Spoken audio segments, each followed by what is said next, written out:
Honourable speaker sir, आपका बहुत बहुत शुक्रिया।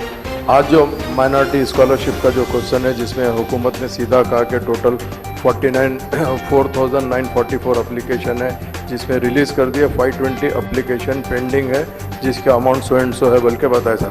ठीक है सर, बहुत अच्छी बात है, रिलीज़ कर दिया। तो मेरा आपसे ये सवाल है कि SC ST BC को देना ज़रूरी है सर, उसके साथ साथ माइनॉरिटीज़ के कितने पेंडिंग है, आप उन लोगों को एक तो रिलीज़ करना है। और दूसरी चीज़ सर, अहम बात यह है कि आप ओवरसीज़ स्कॉलरशिप के लिए आप लोगों को कंसिडर ज़रूर कर रहे हैं। जो नए एप्लीकेशन आके काफ़ी ज़माने से पेंडिंग है सर, आज वो एप्लीकेशन का क्या कर रहे हैं? अभी तक कोई कमेटी एग्जीक्यूट नहीं हुई सर। अगर कमेटी एग्जीक्यूट होंगी तो उसको स्क्रूटनी करके आप उन लोगों को सेलेक्ट कर सकते हैं। आज बच्चे इंतज़ार कर रहे हैं सर, साल उनके चले जा रहा सर। हमारी आपके ज़रिए से हुकूमत से, ख़ास तौर से CM साहब बैठे हैं, मेरी पर्सनल रिक्वेस्ट है, इमीडिएट कमेटी डालिए सर। कमेटी डाल के नए एप्लीकेशन को क्लियर करिए ताकि ये बच्चे जाके बाहर तालीम हासिल कर सकते। बहुत बहुत शुक्रिया।